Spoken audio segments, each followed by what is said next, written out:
tolong jangan chat yang aneh-aneh ya. 69 apa itu 69, ayo. Di mana sperma yang dimiliki oleh laki-laki dan ovum yang dimiliki oleh perempuan. Sudah stop chatnya sayang, saya sudah selesai bertanyanya. Kalau ditanya masalah seperti ini chat terus saja ya. Untuk Kevin yang trauma sunat, tenang sayang, sunatnya kan hanya satu kali seumur hidup ya nak ya, jadi nggak perlu trauma ya, nggak ada kata trauma sunat ya. Jawab perempuan semuanya. Morning, Syukurlah Bu. seminali. Jangan-jangan yang laki-laki nggak tahu namanya ya. Waduh parah ini punyanya sendiri tidak. Beda, Bu. Beda. Loh, apaan nih kok beda? Beda gambarnya sama di buku paket, Bu. Oh, beda gambarnya sama di buku paket.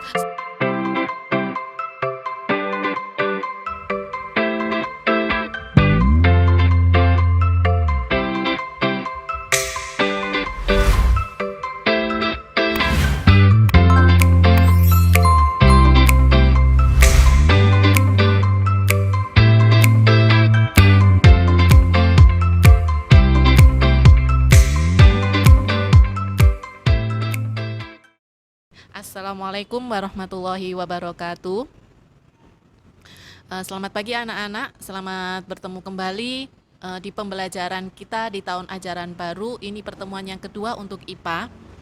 Kali ini kita berbeda dengan yang sebelumnya. Kalau sebelumnya kita bisa tatap muka langsung, sekarang kita lewat tatap mukanya lewat dunia maya ya, dunia yang kalian sukai. Sebelum kita mulai pembelajaran hari ini, marilah kita berdoa menurut ajaran dan kepercayaan kita masing-masing. Semoga 1 jam ke depan pembelajaran kita berjalan dengan lancar, jaringan kalian pun juga lancar, materi yang saya sampaikan kalian bisa menerimanya dengan baik, dan nantinya yang tadi bilang susah, nanti akan menjadi mudah. Berdoa mulai.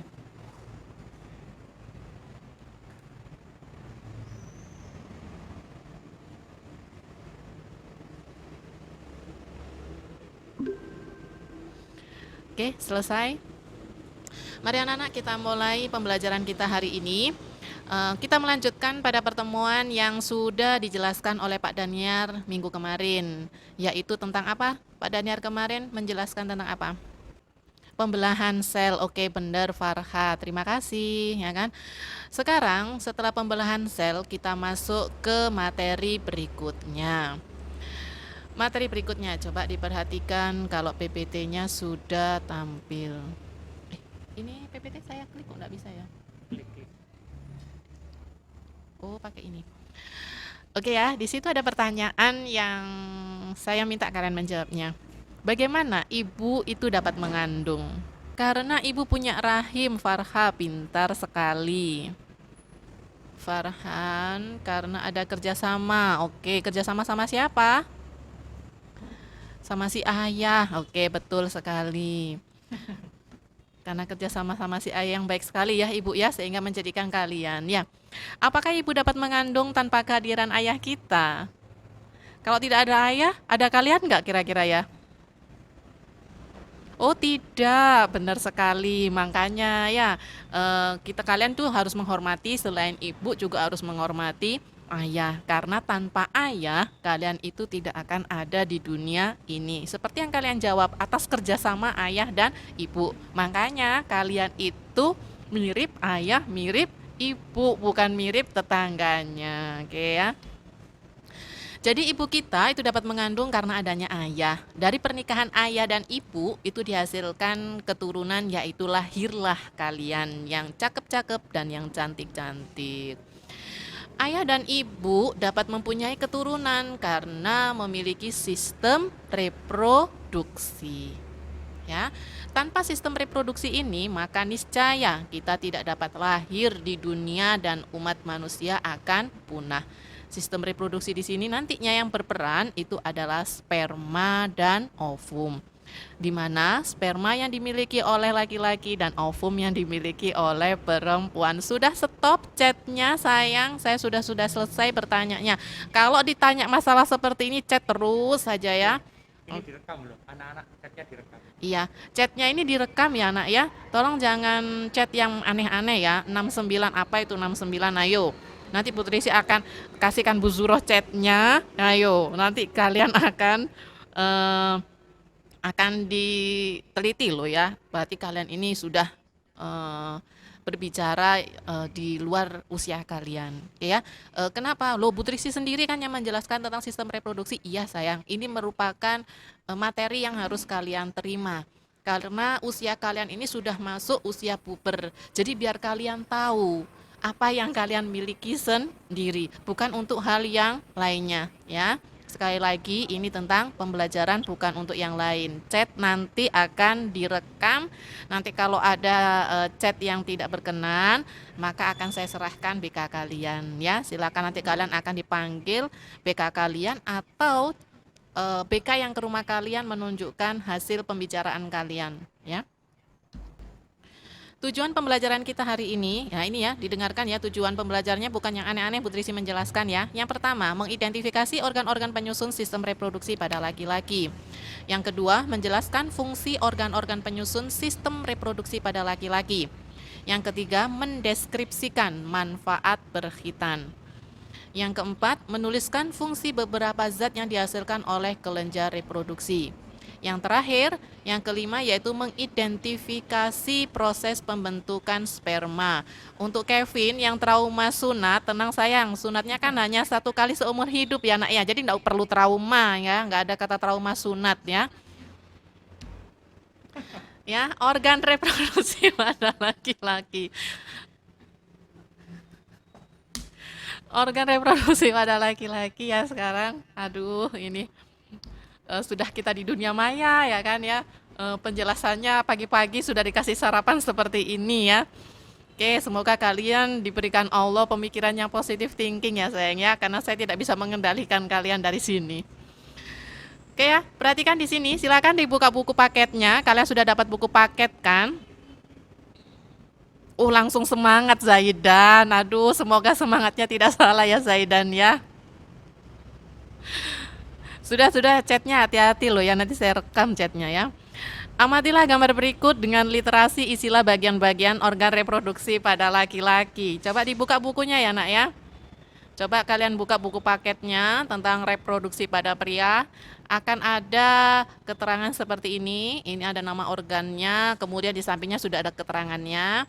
Mulai dari penis sampai ke kelenjar koper. Oke, setelah ini dari sini, dari literasi tabel ini, kalian diminta untuk mengerjakan. Apa yang kalian kerjakan? Menulis penis itu di mana letaknya, skrotum itu di mana, testis di mana, epididymis di mana, dan sampai kelenjar koper itu di mana. Ya. Kemudian kalian tuliskan bagian-bagian sistem reproduksi laki-laki di bawah ini. Nah, itu ada gambarnya. Terlihat gambarnya sudah di layar, sayang?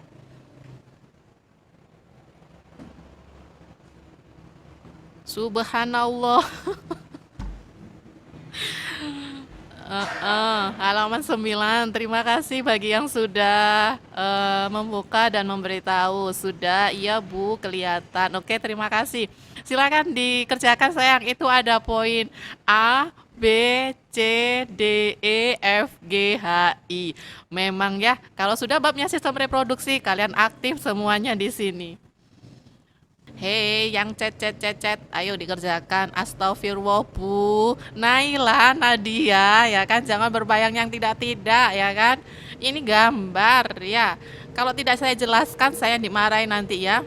Karena ini memang masuk dalam materi kita yang wajib disampaikan ke siswa. Kalian harus tahu, ya kan.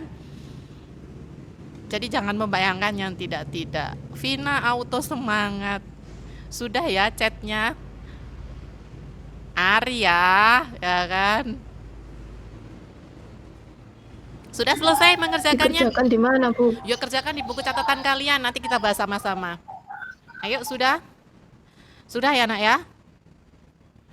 Untuk yang 9A 13 yang belum mengerjakan ini ya, pretestnya ya. Nanti kalau tidak mengerjakan pretest 9A sama 9E, nanti nilai kalian post-test saya kurangi loh ya, yang tidak mengerjakan. Ayo silakan dikerjakan dulu. Oke, sudah. Mari kita langsung saja pembahasannya, Nak ya. Untuk yang A, apa yang A itu, Nak? Bagian apa namanya yang A itu? Yang A. Coba kalian buka, kalau mau berbicara buka saja suaranya biar tidak di chat terlalu banyak numpuk karena chatnya kan terlalu banyak numpuk nanti tertutup. Yang A kata Saya Mutia, nggak tahu, Bu. nggak Pas dari tahu. red. Loh ya, punyanya sendiri ndak tahu iku yo opo ceritanya Pas ya. dari red. Mm-mm. Seharusnya yang jawab ini laki-laki ya. Kenapa ini yang jawab perempuan semuanya? Vesicula seminale. Jangan-jangan yang laki-laki ndak tahu namanya ya. Waduh parah ini punyanya sendiri tidak tahu ini ya.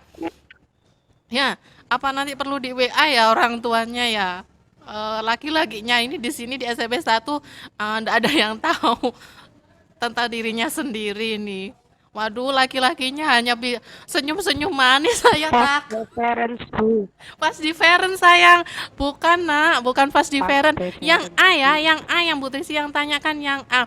Astagfirullah, ya banyak-banyak nyebut ya nak ya. Aduh merasa berdosa Bu Trisi menjelaskan kali ini. Uretra Bu. Ureter, bukan sayang. Aduh Aufa, pinter Aufa, penis. Oke, tepuk tangan untuk Aufa. Terima kasih. Ya, Aufa yang tahu kata Pak Rizal ya. Aduh kebalikan ini ya. Yang laki-lakinya sudah sembunyi semuanya apa sakit perut ya yang laki-laki ini ya tertawa terus sendiriannya. Yang A Beda, Bu. beda. Loh, apaan nih kok beda?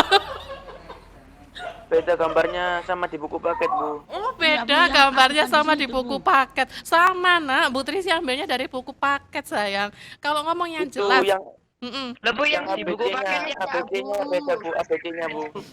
Oh, Kalau yang- ABC-nya. Heeh. kalau di buku paket Sekarang gini, kalian lihat kursornya Bu Trisi yang bergerak tidak? ya. Yang ini yang Bu Trisi tanyakan sayang, yang A ini, walaupun beda, tetap masuk kamu nggak bisa tahu nak, laki-laki, waduh ya opo iki, Pendek. penis pinter ya kan, jadi yang A itu Kevin lebih panjang. apa? Ada dua, Bu. Ya Allah. Ya Awas, Allah. Kevin.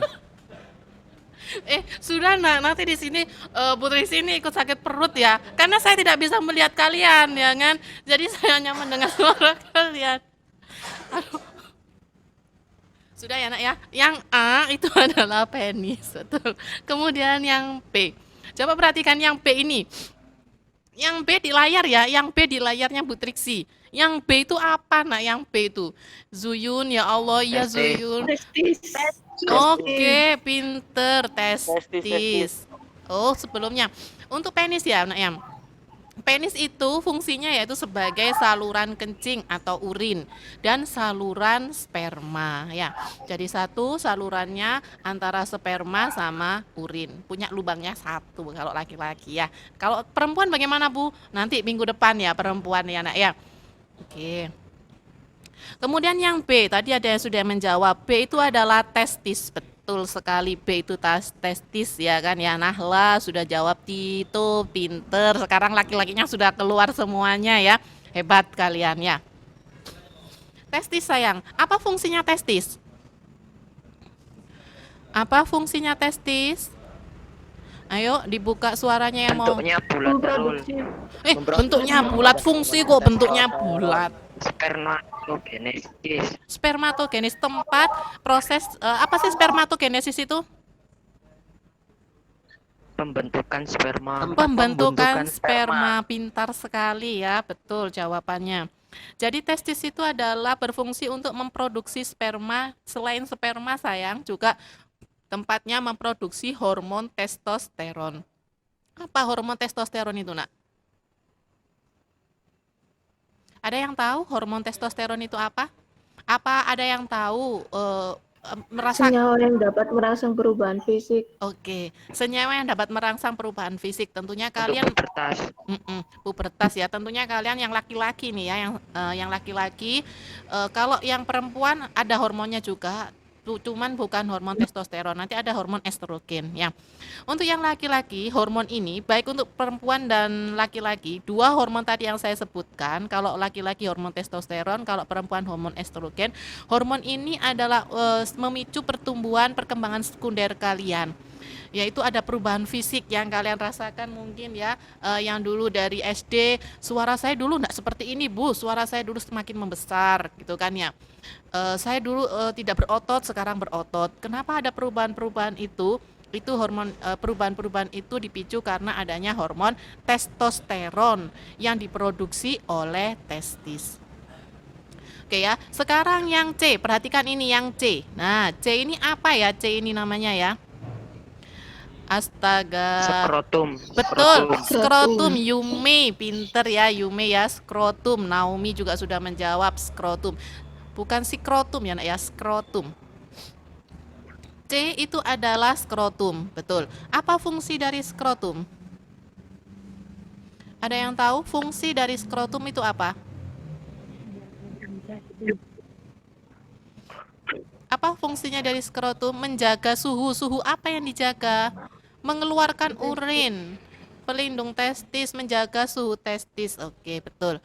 Jadi skrotum itu berfungsi menjaga suhu testis agar sesuai untuk produksi sperma, ya kan? Jadi di situ fungsinya dia, bagaimana cara dia menjaga? Kadang skrotum itu terlihat mengkerut, ya kan? Kalau mengkerut berarti dia sedang dingin, menjaga suhu di dalam agar suhunya tetap stabil. Kenapa harus dijaga? Karena sperma yang diproduksinya biar tetap bagus, ya kan, tidak jelek. Itu. Kemudian kalau dia pada suhunya panas, maka kulit skrotumnya akan terlihat tidak kendur atau mengencang ya, itu. Itu untuk skrotum. Kemudian yang A, B, C, D sekarang ya. Yang D ini perhatikan yang D. Apa D ini? D epididymis, pinter dan nendra, ya kan? D itu adalah epididymis. Apa fungsi dari epididymis? Fungsi Tempat dari penyimpanan sperma sementara. Oke, betul. Tempat penyimpanan sperma sementara. Jadi sperma yang sudah dihasilkan oleh testis disimpan sementara oleh epididymis. Nanti nunggu dikeluarkan. Jadi tempat penyimpanan sementaranya. Kemudian yang E ini di atas ini ya, yang E. Nah, ini saluran ini, E namanya. Apa E itu? Vas deferens. Vas deferens. Oke, ada yang jawab uretra. Yang E itu apa? Yang E itu adalah vas deferens. Apa fungsi dari vas deferens? Menghubungkan epididymis dan uretra. Penghubung epididymis dan uretra. Betul sekali, menghubungkan epididymis dan uretra. Kemudian yang F ini apa ini sayang? Yang F ini. Yang F ini apa? F ini uretra. Betul sekali. Uretra. Pintar, terima Uretra. kasih. Terima kasih bagi yang mau menjawab, membuka mikrofonnya ya. Uretra ini. Fungsi dari uretra apa? Sebagai saluran Berfungsi menghubungkan keluarnya urin dan sperma. Oke, Saluran. pinter. Sebagai saluran keluarnya sperma dan urin. Kalian tidak perlu mencatat ya, nanti akan Bu Trisi bagikan PPT-nya tapi setelah mengajar ya. Sebagai saluran keluarnya sperma dan urin. Sekarang G ya, yang G ini apa nak? Yang G ini. kelenjar vesikula seminalis. Oke, Kelenjar betul. vesikula seminalis. Itu tadi kayaknya suaranya Yasmin ya, betul. Vesikula seminalis ya. Yasmin apa Nandini? Yasmin kok ya. Vesikula seminalis ya. Fungsinya untuk apa vesikula seminalis? Menghasilkan zat-zat yang diperlukan untuk perkembangan sperma. Oke, pinter. Atala menghasilkan zat-zat, kata Kak juga pinter. Menghasilkan zat-zat yang diperlukan untuk perkembangan sperma. Jadi sperma itu juga membutuhkan makanan ya, asupan nutrisi, sama halnya dengan kita. Kemudian yang H, apa yang H ini nak? Kelenjar Kelenjar prostat. prostat. Yang H itu adalah kelenjar prostat, pinter. Fungsinya apa kelenjar prostat itu? Menghasilkan cairan yang bersifat Menghasilkan asam. cairan bersifat asam. Yang I ini apa? Kelenjar Cowper. Kelenjar Cowper. Kelenjar Cowper atau bulboretra, ya kan, yang berfungsi untuk menghasilkan lendir dan cairan yang bersifat basah. Oke, sudah mengerti? Donat apa donat itu ya? Bentuknya seperti donat itu tak maksudnya. Oke ya. Itu ya. Kalau terus ini di luar sistem reproduksi ya. Ini sebenarnya ada di bab semester 8 waktu itu ya. Ini apa ini yang abu-abu ini ya, yang Butriksi lingkari ini? Ada yang tahu ini apa? Yang abu-abu ini apa? Kantong kemih. Betul, kantong kemih sayang. Ini adalah kantong kemihnya. Ya, ini ada saluran ya kan, kantong kemihnya nanti kemudian akan masuk ke sini ke uretra, kemudian baru dikeluarkan ya. Kalau pingin ada rasa pingin pipis atau buang air kecil. Oke ya. Lanjut sekarang. Oke. Alat reproduksi. Jadi yang kalian sebutkan tadi, alat reproduksi atau alat kelamin pada pria atau laki-laki itu sebenarnya secara garis besar itu dapat dibedakan menjadi 2 macam. Apa saja, Nak? Ada yang tahu? Reproduksi luar dan alat reproduksi dalam. Oke, pinter sekali. Yaitu ada alat reproduksi luar dan alat reproduksi dalam. Dari yang kita bahas, bagian-bagian alat reproduksi tadi, yang masuk dalam alat reproduksi luar itu yang mana saja? Penis dan skrotum. Penis dan skrotum, pinter sekali ya kan. Yang laki-laki juga jangan mau kalah ya, penis dan skrotum. Oke, kalau alat reproduksi dalam,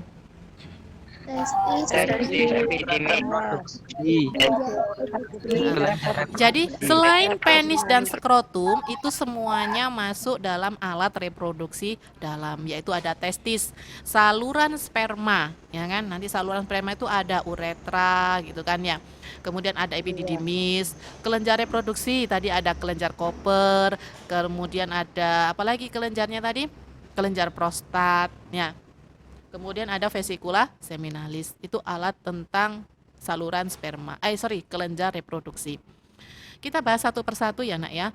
Yang pertama yaitu tentang alat reproduksi luar dulu. Alat reproduksi yang luar yang pertama yang akan kita bahas tentang penis ya. Penis itu terbentuk dari otot dan tidak memiliki tulang. Pada ujung penis itu terdapat struktur seperti lipatan kulit yang disebut kulup atau prepus. Nah ini ya, yang tidak tahu apa sih kulup itu Bu. Nah ini, sekali lagi jangan membayangkan yang tidak-tidak ya Nak ya. Karena ini kita melihat dari sisi ilmunya memang untuk kalian. Ini yang dimaksud dengan kulup ujungnya. Nah ini kulup. Ya kan, ini ujung yang belum dihitan ya Nak ya, yang belum dihitan. Sekali lagi ini yang belum dihitan.